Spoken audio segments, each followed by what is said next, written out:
Yeah, we should have people joining now.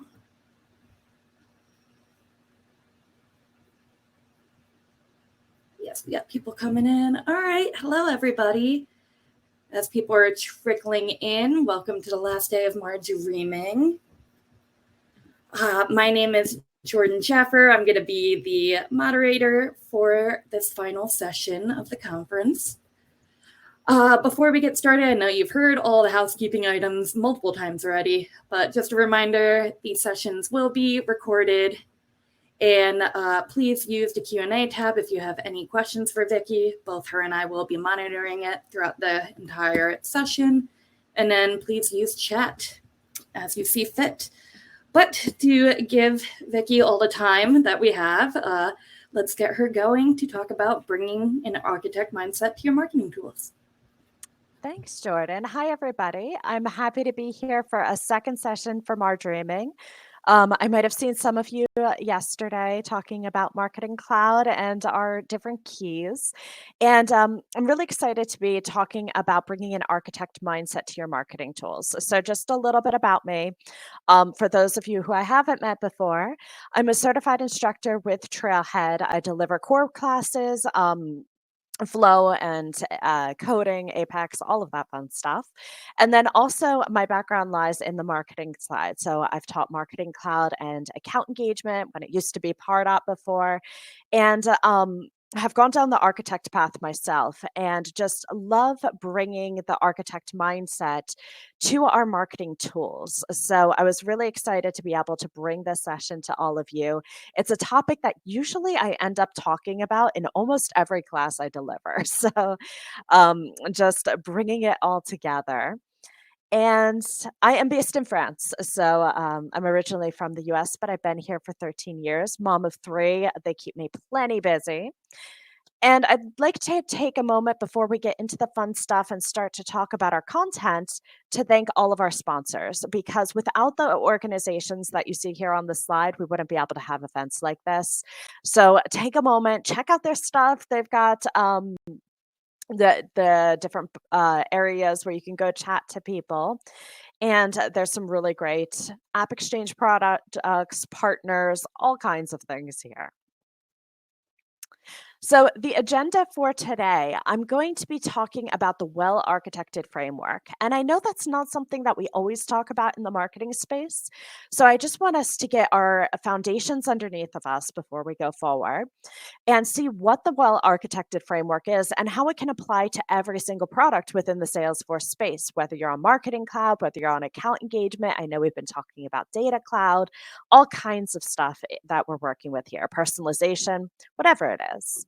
And then we're going to go through and see some of the architect diagrams to share with you all and see some anti-patterns. So we have a tendency of talking about these scenarios we want to avoid too. So not only a good pattern, but what's an anti-pattern? What's the opposite side of that coin? And then looking at our Salesforce solution kits. So first of all, I'm going to start us with the well-architected framework. And if you've never heard of this before, there's some amazing people in the architect space, Susanna, Zane, many others, who have put together this well-architected framework, and it's been out for well over a year now, maybe even 2. And it really brings all of our guiding principles that we use on our projects and helps to simplify, streamline, and that way we can really think of our projects in a framework. All of us in the system space, we love to be able to work with a framework, have some charts and things like that that we're able to use. So what is it? Well, this is the little screenshot that we get from the website. It's architects.salesforce.com. And we have 3 different categories that come up with that comprise the well-architected framework. We have trusted, easy, and adaptable. And there's some subcategories to really break this down and see what goes into making a system trusted, easy, and adaptable. And this is going to help us when we're thinking about scalability in the future. And we don't necessarily think of a project as being easy. We usually go for complex right away. We want it to be able to handle everything. But actually, if we make it easy for our customers, for our users, this is going to be easier to maintain going forward. And of course, we always go back to our guiding principle of trusted. Can it be trusted with our data? Can our customers trust us? Can we trust it? And that's what Salesforce brings to the platform. We've even seen with all of this AI coming out, we've got the Einstein trust layer, all kinds of fun stuff around trust. And it's one of our primary guiding principles. So I wanted to break this down a little bit more. And actually, before I do, just bring us over to the Architect website. So if you've never seen this before, come check it out. You can dig into all of these different principles, read more about them as well. But I wanted to come at this from a marketer's mindset because we're here at a marketing conference talking about marketing tools. So, one of the first things under trusted is secure. And just some questions that we can think through when we're talking about security with our marketing tools. So, these are some questions that we should be asking either as we're implementing, as we're using our systems, whether that's marketing cloud, account engagement, like I said, personalization, advertising, data cloud, whatever it is. The questions that we ask ourselves often align, often are the same. So, what type of data are you bringing into your marketing system? Do we have personally identifiable information, health information? Do we have any data that shouldn't be brought in? Because we want to be thinking about, does this need to be coming in the first place? Again, whether we're using account engagement, marketing cloud, we bring in data and somebody might hand us an Excel spreadsheet and say, I want all of this to be imported into the system. And usually at that point, I'll push back. I'll say, okay, well, is this going to be used? How are we using this for marketing? Because we really want to make sure that the data that's coming into our marketing platform, we just want to use it for marketing. So, our golden principle here, be the guardians of your marketing data. Make sure we're only bringing data into the system that we actually need for marketing purposes. We should never be bringing credit card information, social security numbers. All of that should be stored in a more secure place. Compliancy is a huge one with marketing. So I feel like this is one that we could probably do a whole day on. But GDPR, that's one of the privacy policies that affects Europe and the UK, or data residents who are in Europe and the UK. So it can affect you even if you're not based there. If you're marketing to me, I'm in France, you have to be GDPR compliant. And GDPR has a whole bunch of principles. There's a really good trailhead module if you're unfamiliar with it. And one of the things that you want to be thinking about is, do we have a clear 360-degree view of our customer? So that goes towards using maybe Salesforce or CRM. And then for our marketing processes, do we have things like a contact delete process in place? There's things in GDPR like the right to erasure, the right to be forgotten. Am I able to handle all of these compliancy policies? The good news is that in Marketing Cloud, in account engagement, there is everything that you need to stay compliant. Marketing Cloud breaks everything into transactional, commercial messaging, make sure that we're staying compliant there, that we can enable things like contact delete, all of that fun stuff. CAN spam is another privacy policy, or not so much about data privacy, but it is around email messaging. It's based out of the US. And we want to make sure that our teams have a clear understanding of commercial versus transactional messages and how we have to treat these differently. Account engagement lets us do operational emails. Marketing Cloud lets us mark sender profiles and send classifications as transactional. And how do our opt-outs sync? Do our opt-outs need to go back out to any other system that we're using for sending emails as well? All of these things we want to keep in mind. These are just to name a few. So when in doubt, check with your legal team here. And then reliable. That's the third part of our trust column in the well-architected framework. And we want to make sure, sorry, I realized that didn't copy over correctly. But we want to make sure that our system is reliable, that we have a clear way of dealing with any errors that are coming into the system, anything like that. We want to make sure that our customers are trusting our system, they're trusting us with our data, and then also that our users are trusting the system that we've put in place as well. So, is it reliable? What happens if there's downtime? Do I have error notifications? Things like that going out as well. Now, the next part of this is easy. So, when we're thinking about a marketing system, one of the things in the easy category is intentional. And I heard about a marketing, really a framework maybe of intentional marketing and or intention-based marketing. And I forget exactly who it came from, but we want to be very intentional with our marketing content that we're going out and also intentional with how we're handling our data with marketing, how we're personalizing, how we're maybe transmitting data around how people are engaging with our marketing to other teams as well. So, have we gotten other team members' perspectives here? Have we brought in our sales reps, our service reps who understand our customers and might have some input into how our marketing is going with them? We have so many different options with the Marketing Cloud Connect, with account engagement, to talk back and forth with our sales users, our service users in Sales Cloud, Service Cloud. Are we putting the systems in place and do we have that high level architect level view of what's going on? Is there a clear intent behind our marketing, our messages, our automation? I've even heard of using description fields to be able to put the intent behind what we're doing in the system.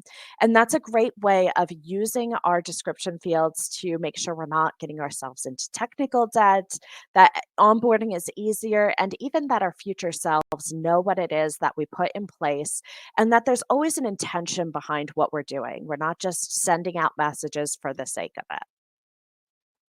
So, things like using our description fields to be able to practice intentional marketing there.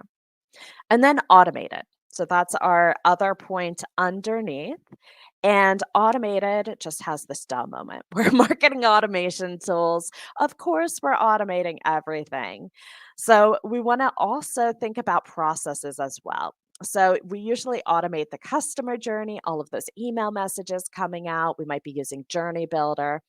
And we want to be also looking for any manual processes that our users are doing as well. Can we automate things for them? Things like conversion points, account engagement does amazing things with being able to automate the lead assignment process. So, are we utilizing our marketing tools to help to input there? Even things like record updates, Marketing Cloud Connect on the Marketing Cloud side, we're able to write back into our Sales Cloud, Service Cloud against a contact record, an opportunity record, basically whatever we'd like. Do we have those types of things going on? And are we automating as many data points as possible too? And we can automate things like internal notifications. So, are we letting sales reps know when important human touch points should come into our customer journeys? Really, the sky is the limit. So that's just a couple of ideas to get you thinking. But automated is so much more than just saying, okay, I've got a marketing automation platform and off I go. And then engaging. So, of course, we want to be creating engaging content. We want to be putting in buttons and links to have click points and allowing people to engage with our content in different ways. Depending on the tool we're using, we might have different things that we can do. And then from an architect standpoint as well, do we have all of these different engagement points mapped out? Do we know at a high level what that customer journey should look like? And again, it might be customer if we're in a certain space. Even if we're in other industries, it might be working with other types of individuals. But it's always that same idea of guiding them through a journey with whatever our goal is as an organization. Which system are we bringing people in from? What does that system landscape look like? And how are we engaging people throughout it? And asking ourselves, have we created things like a customer journey map? Do we have that type of documentation in place? Because by going back to the documentation, we're going to be creating those guidelines, this goalpost, or even just these artifacts that we can be sharing within our team and making sure that everybody is aligned moving forward. So these are usually living, breathing documents. It doesn't have to be, okay, we've got it and we're never changing it again. But we want to be utilizing them and making sure that we have them in place. Now, the last category there that we saw was adaptable, and we have resilient. So, things like we talked about before, the error handling in the system, who gets our error messages, and what happens if our customers have any issues too. Do we have processes in place to be able to handle all of that? What happens if there's missing data points? Are we able to handle things like null values or empty values in the first name? If you know me, you know I hate nothing more than getting an email that says, "Hi, space, comma, buy my product." I will stop reading your email right away. It is over. So we want to make sure that we can handle that. And depending on the system, there's different ways to do that, but we can do default values and things like that, whether we're in account engagement, whether we're in marketing cloud. And then also composable. And this is the idea of breaking things into discrete parts, discrete components, so that we can reuse as much as possible.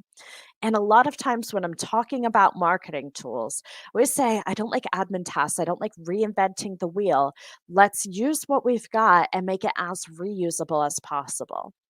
So, some ideas around composability as well are my journeys. Are they around one discrete single goal or objective? I want to make sure that a journey in Marketing Cloud or an engagement in Engagement Studio and account engagement are going to be around one thing, one goal. And that's going to make it easier to prioritize them, to chain them, to send people from one to the other, whatever that might be. And when we're talking about email creation, I wanted to give some more concrete ideas for those of you who are in the creative space. In Marketing Cloud, we have this concept of reusable content blocks. Am I using that kind of thing? If it's even just a button that I'm using over and over again, I can put that as a content block and save myself time and make sure I'm staying consistent as well. So my colors aren't going to be off, my branding is going to be on target each and every time. In account engagement, am I creating reusable pieces of dynamic content or using snippets? We have ways of building in reusability as well. So that's the well architected framework and how we can start to apply it to our marketing. And then from an architect mindset perspective, we have different architect diagrams. And I'm going to give a huge shout out at this point to Melissa Shepard, Johan Furman, and Susanna St. Germain, because they just came out the other day with the 3 diagrams architects can't live without. And this was something that I had been doing in my presentation. I had 2 of the 3 diagrams in here, but had been really struggling to bring it all together. So without them, wouldn't be able to focus in like this, like we're doing today. And if you don't know them already, 3 CTAs or 2 CTAs, and then Susanna is our architect evangelist at Salesforce. And they work with these types of diagrams and things like that every day. And these are their favorites. So the business capability map. The Salesforce website has all of these templates available for us, and we can put logos in them for our customers or for our organization, and then start to utilize these ourselves.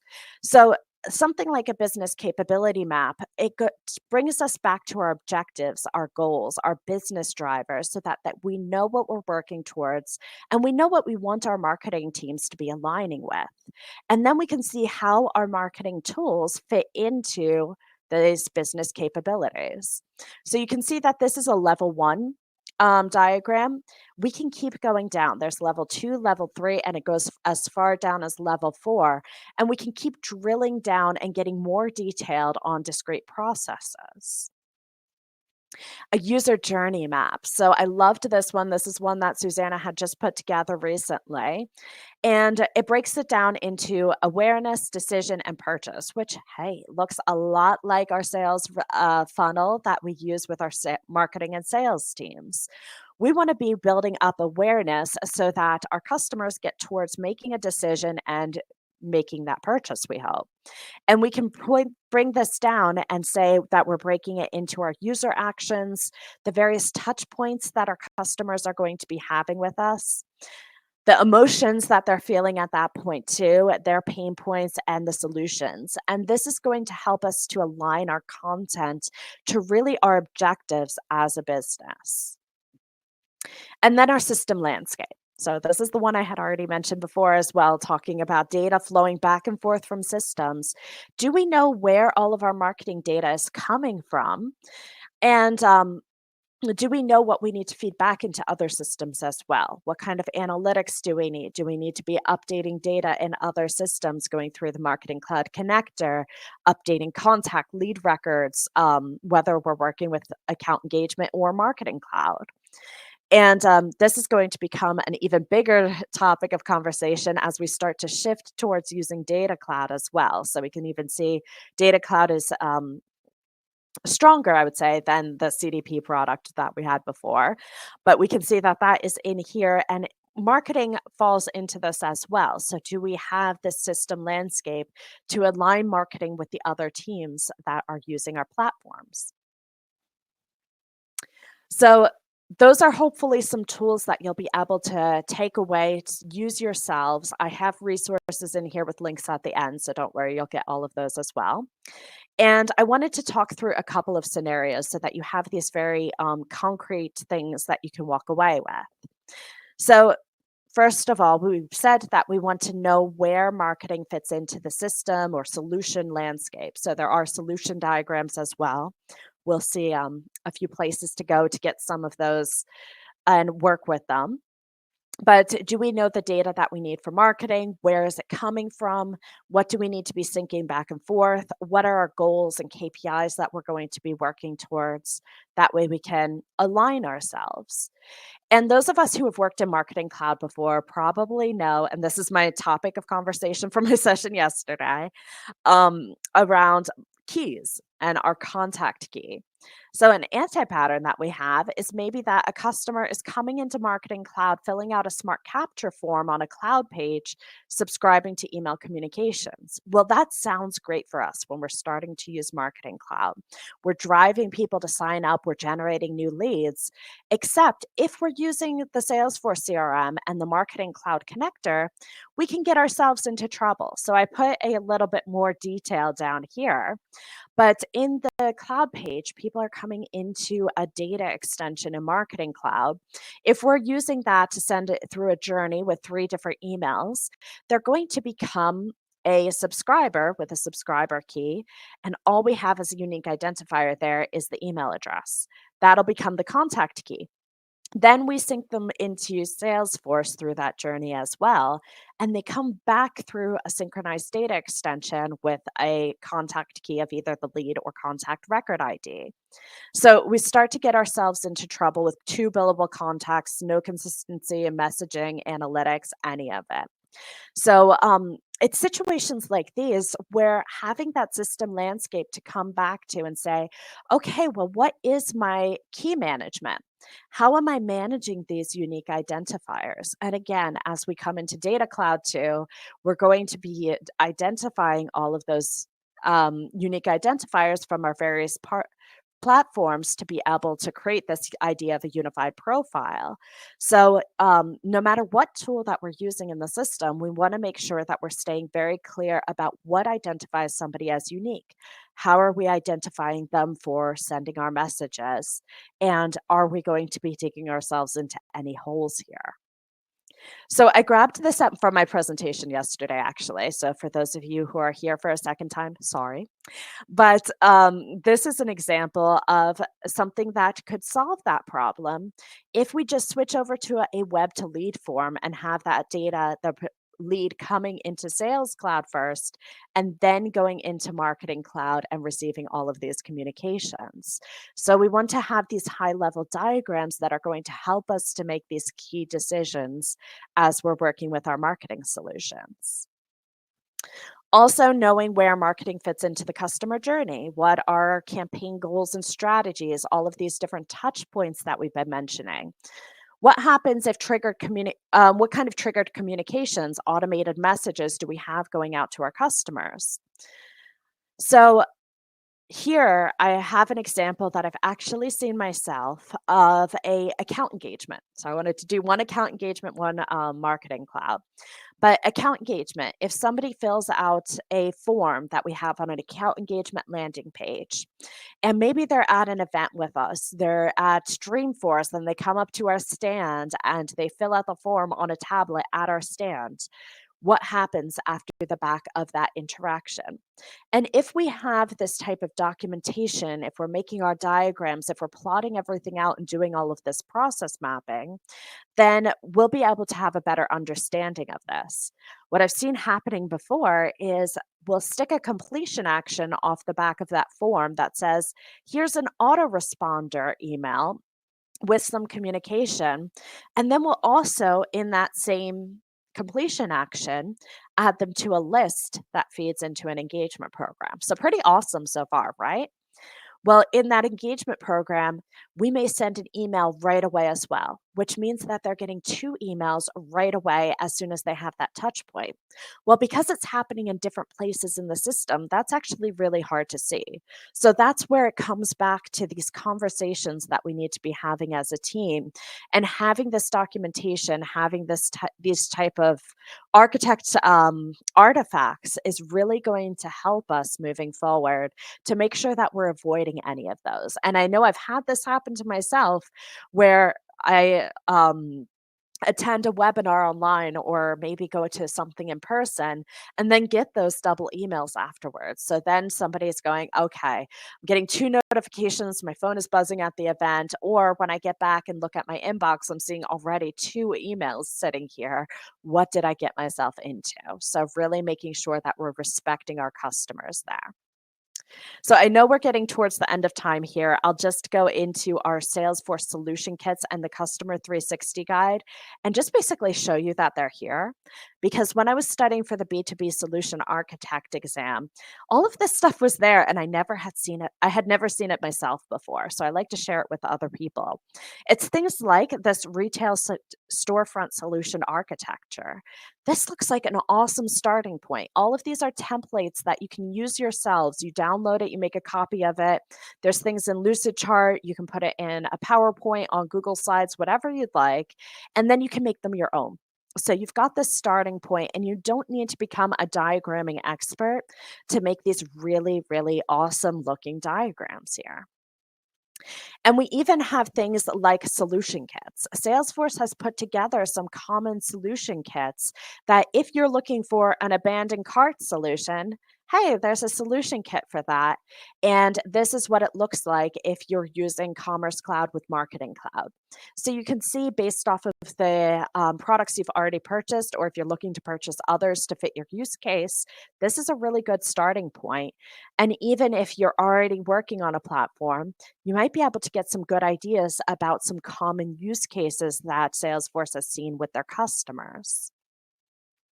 So wrapping us up here, for a summary, apply your well-architected framework to your day-to-day role and to your solution. Don't forget to take a step back and think high level, and then take the time to document your work, make your diagrams that for future you will thank you.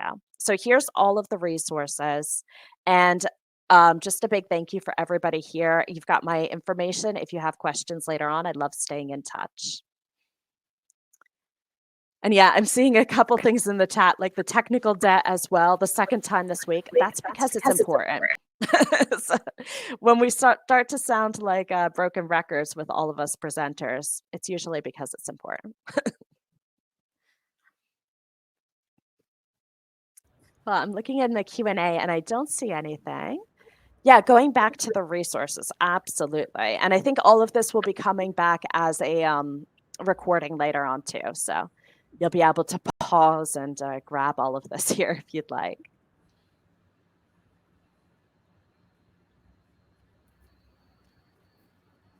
Awesome. Well, I don't think we have enough time for questions, but as Vicki mentioned, you can easily reach out to her if you have any outstanding questions. But let me just give a big thanks to you, Vicki. This was an amazing session. And thank you again to everybody for attending More Dreaming. Make sure you hit up the closing remarks right after this. And thank you to all of our sponsors. Have a good rest of your day and a good weekend, everybody. Bye, everybody.